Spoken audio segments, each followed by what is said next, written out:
आज हमारा जो टॉपिक है वो बहुत ही महत्वपूर्ण है आपकी तैयारी के लिए, और वो है कौन सी किताबें महत्वपूर्ण हैं यूपीएससी के लिए। इट्स वेरी इंपॉर्टेंट टॉपिक, क्योंकि बुक्स हमारी पहली एक शर्त होती है कि कैसे हम अपना बेहतरीन और बेस्ट दे सकते हैं। किताबें, चाहे आप सेल्फ स्टडी कर रहे हो, चाहे आप किसी संस्थान के साथ पढ़ रहे हो, बुक्स के बिना आगे आपका सफर बहुत कठिन हो जाता है। सो क्यों ना चलिए हम शुरुआत करते हैं एक महत्वपूर्ण चीजों को समझने की, स्टेप बाय स्टेप समझने की। इस वीडियो में मैं आपसे डिस्कस करने जा रहा हूं कि कैसे आप अपनी, अगर आप बिगिनर हैं तो उस लेवल के हिसाब से बुक्स कैसे सेलेक्ट करेंगे, अगर आप मीडियम या एडवांस लेवल पे हैं तो उसके हिसाब से बुक्स कैसे सेलेक्ट करेंगे, और लास्ट में आपको एक महत्वपूर्ण ट्रिक के बारे में बताऊंगा, जहां पर वीडियो के आखिरी में मैं आपसे डिस्कस करूंगा कि कैसे इन बुक्स को अपना दोस्त बनाते हैं। तो अगर किसी से दोस्ती करनी है, एक ऐसी दोस्ती जो पवित्र है, एक ऐसी दोस्ती जिसमें कोई धोखा नहीं है, और वो दोस्ती है किताबों की दोस्ती। अगर लबासना पहुंचना चाहते हो, अगर आईएएस बनना चाहते हो, आईपीएस बनना चाहते हो, तो यकीन मानो किताबों को अपना सबसे अच्छा दोस्त आपको बनाना ही होगा। और आज मैं उन्हीं किताबों के बारे में बात करने जा रहा हूं कि चाहे आप बिगिनर हो, चाहे आप एडवांस लेवल पे हो, अपने हिसाब से आप किताबें चुन लें।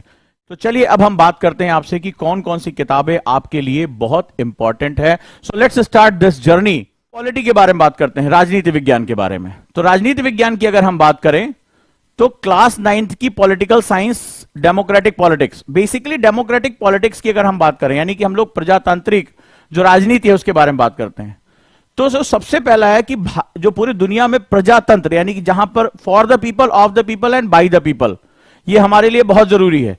वो हमें कैसे मिलेगा, तो हम इसके बारे में बात करेंगे।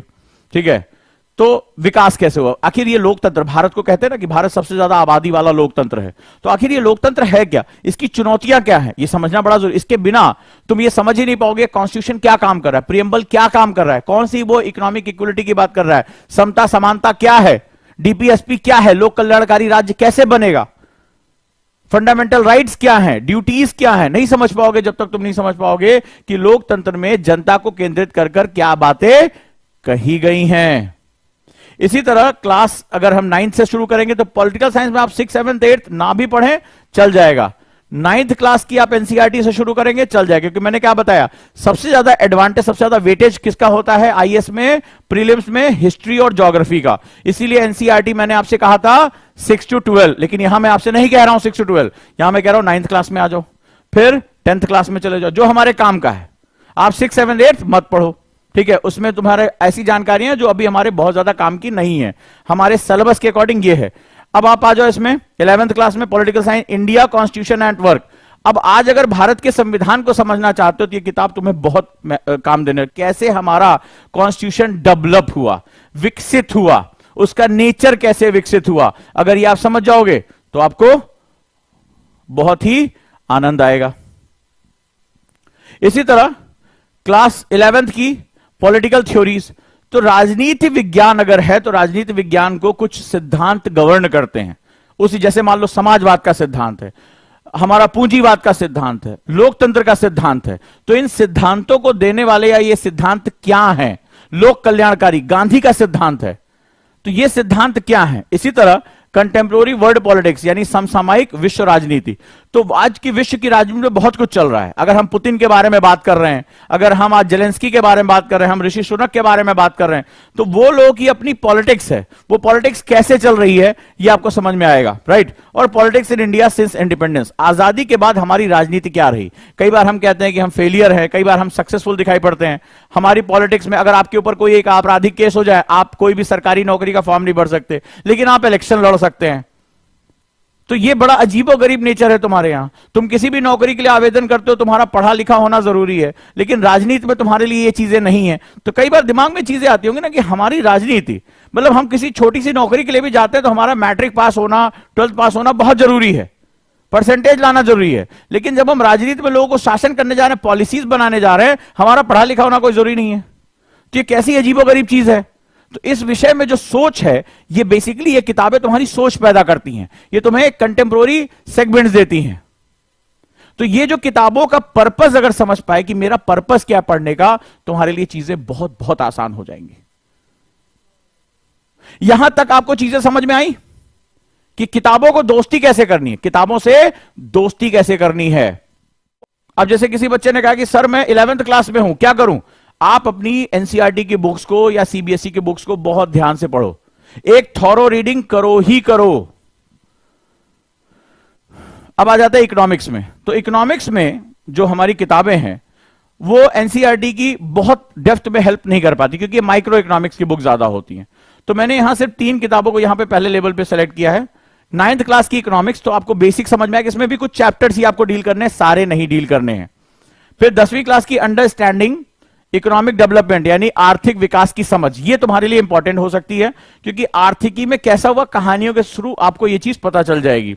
और क्लास 11th की इकोनॉमिक, इंडियन इकोनॉमिक डेवलपमेंट, यानी भारतीय आर्थिक विकास के बारे में ये बात करता है कि कैसे हम कृषि में हमने क्या किया, कैसे हमने उद्योगों में काम किया, सर्विस सेक्टर में कैसे काम किया, बहुत सी हमारे हम फेमाइन से कैसे निपटे। तो भारत के सामने जो बहुत बड़ी लार्जर समस्या है वो यहां पर काम आती है। अब तुम्हें करना क्या है इन किताबों के साथ, तुम्हें अंडरस्टैंडिंग डेवलप करनी है जो आपने पॉलिटी में पढ़ा और जो इकोनॉमिक्स में पढ़ा, क्योंकि पॉलिटी और इकोनॉमिक्स कभी अलग नहीं चल सकती हैं। यानी राजनीति और अर्थशास्त्र अलग नहीं चल सकता। राजनीति अर्थशास्त्र को और अर्थशास्त्र राजनीति को गवर्न करता है, यह बात याद रखना। ये अंडरस्टैंडिंग अगर तुमने डेवलप कर ली तो ये आपके लिए बहुत इंपॉर्टेंट हो जाएगी। क्लियर है? इसी तरह क्लास 12th में इंट्रोडक्टरी माइक्रो इकोनॉमिक्स, राइट। तो जो मैं इसमें केवल छोटा सा पार्ट आपको करना है, बाकी आपको इसमें चीजें नहीं करनी है। साइंस एंड टेक के लिए आप कुछ सिलेक्टेड बुक जैसे 9th और 10th की बुक्स आप कर सकते हैं, ठीक है। आप बेसिक हिस्ट्री बुक्स को कर सकते हैं। ज्यादातर साइंस में करंट का पार्ट ज्यादा आता है, तो साइंस की बुक्स बहुत ज्यादा रिकमेंड नहीं की जा सकती। बेसिक के लिए आप 9th क्लास तक की एनसीईआरटी या 10th क्लास तक की एनसीईआरटी आप पढ़ लें। इसके बाद ये साइंस एंड टेक का पोर्शन, यानी करंट अफेयर्स से ये चीजें ज्यादा आती हैं, करंट अफेयर्स की चीजें इसमें ज्यादा महत्वपूर्ण हो जाती हैं। अब आगे हम बात करते हैं समझने के लिए, किताबों के नाम तो पता चल गए, लेकिन ये एनसीईआरटी किताबें मेरी दोस्त बन जाए, क्या करें? सिंपल सा फंडा है, जरा ध्यान से देखो। आप किसी एक अनजानी जगह पर जाते हैं तो आपके सामने कई लोग होते हैं, ठीक है, कई लोग होते हैं।